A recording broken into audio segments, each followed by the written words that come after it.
Аз и всички мои колеги, които се занимаваме в общината с Международния фестивал Мартински музикални дни, сме изключително щастливи от факта, че толкова много музика стои от тази зала в момента. И това е всъщност смисъла на инициативата, съвместната инициатива с Русенското художествено отделение. Посветиме нещо, което да се развива ежегодно, което е свързано с музика и с изобразително изкуство. Благодаря на Езлица, че тя продължи тази традиция, която считам, че е много важна за всички нас, от Русе, пък и за самите художници на място.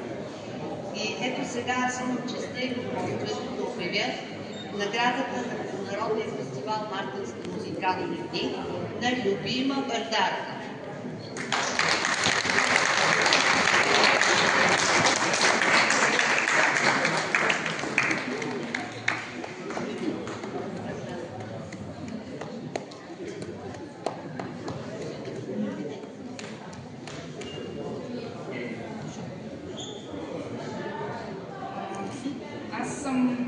Не знам какво да кажа, просто толкова съм развълнувана.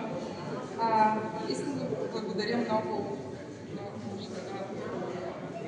на всички за оказаната чест, за наградата, която получавам. Искам съм много развълнувана. Искам да пожелая успех на фестивала.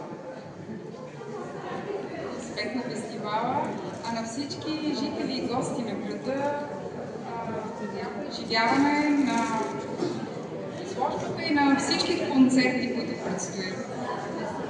Да.